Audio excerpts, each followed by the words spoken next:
Salam Kamir, kekaguman ilahi mengarah pada iman dan rahmat. Ayo pergi, pergi, pergi, pergi. Ini cambuk menyuruh apapun yang ada di sekitar saya untuk pergi, pergi. Perutusan pergi. Saudara-saudari yang terkasih, sebelum kita membahas pergi-pergi, kita akan membahas hal yang lain dulu tentang hermeneutika.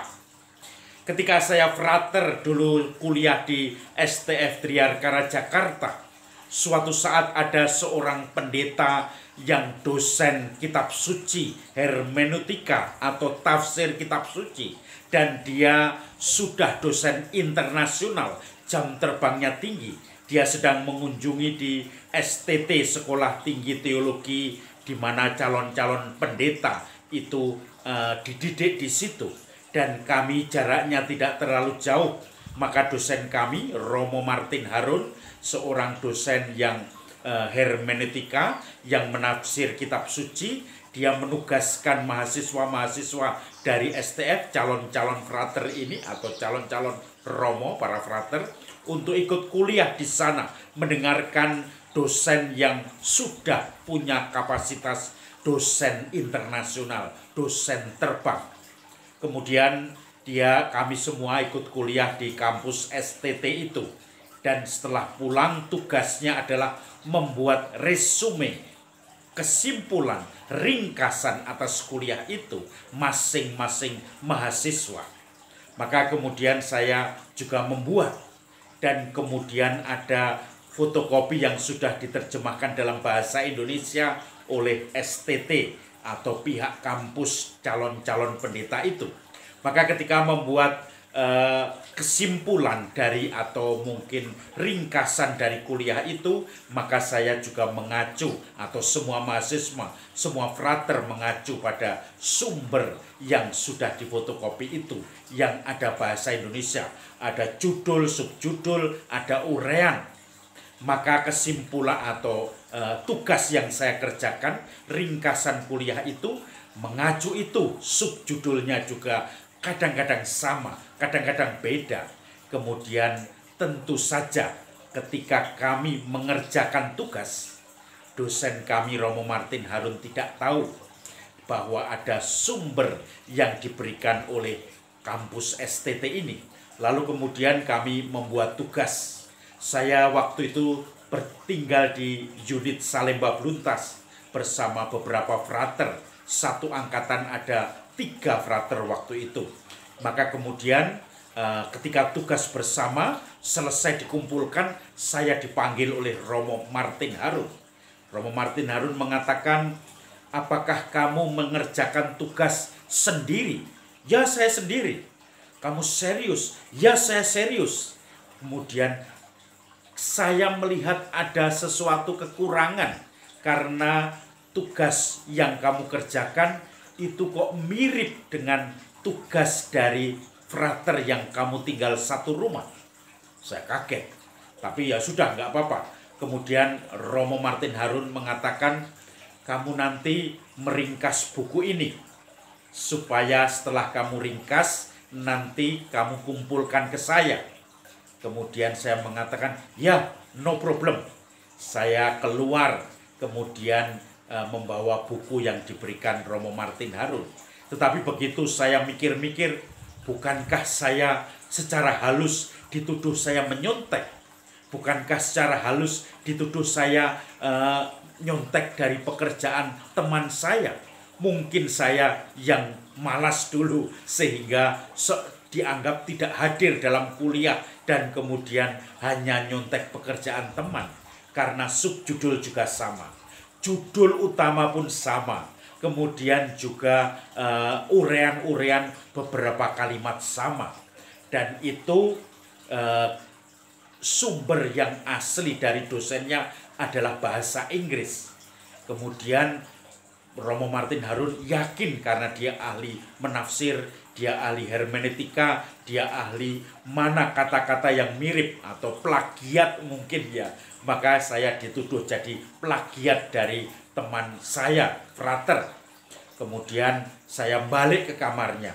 Saya mengatakan, Romo, bukankah ini berarti saya dituduh mencontek, saya plagiat?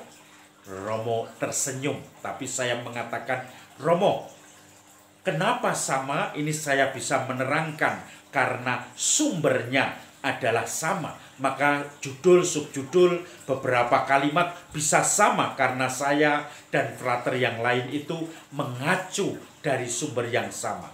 Dia mengatakan, tapi sumbernya kan bahasa Inggris, terjemahannya pasti lain-lain. Saya mengatakan, ada, kami dikasih bahasa Indonesianya. Oh, dia baru kaget. Kemudian kalau begitu disampaikan ke saya sumbernya itu. Lalu hari berikutnya saya sampaikan. Lalu Romo itu mengatakan, sudah, kamu tidak jadi untuk meringkas buku itu. Kamu sudah mengerjakan tugas. Maka saya merasa lega. Dan memang bisa dipertanggungjawabkan. Saya kerja sendiri, tetapi ada sumber yang sama-sama dibaca oleh semua mahasiswa. Dan sumber itu yang kemudian dikutip oleh saya maupun teman saya. Sehingga bahasanya bisa sama. Saudara-saudari yang terkasih, itulah asiknya hermeneutika.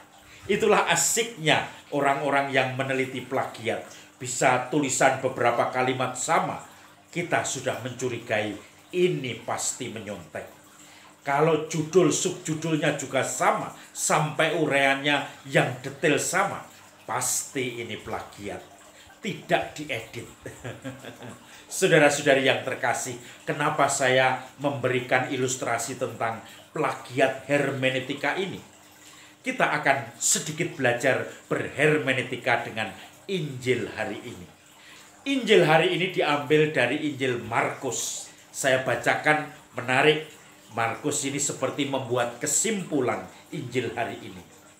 Setelah Yesus bangkit dari antara orang mati, pagi-pagi benar pada hari Minggu itu, ia mula-mula menampakkan dirinya kepada Maria Magdalena.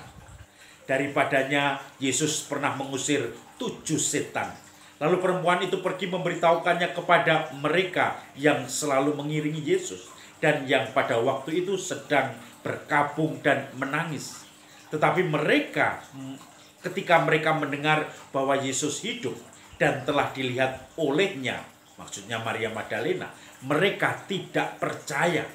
Sesudah itu Yesus menampakkan diri dalam rupa yang lain kepada 2 orang murid yang sedang berjalan keluar kota, ini ke Emmaus.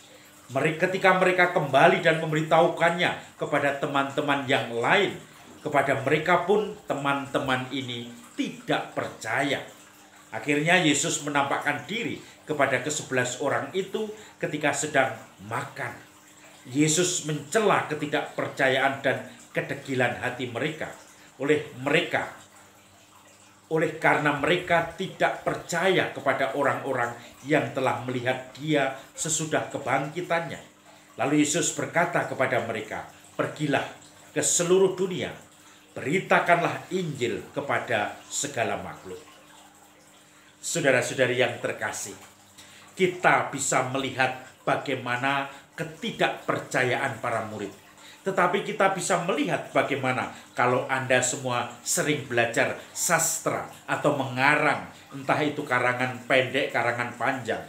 Sebetulnya inti dari Injil tadi adalah ringkasan dari surat tertentu. Seakan-akan itu ada ringkasan naratif, ada ringkasan narasi yang masing-masing, kemudian Markus ingin menyimpulkan bahwa semuanya hanya pendek. Setelah itu artinya hanya ringkasnya saja. Sebetulnya Injil Markus Injil yang paling tua. Sejauh saya pelajari Injil Markus itu yang asli tulisan tertua.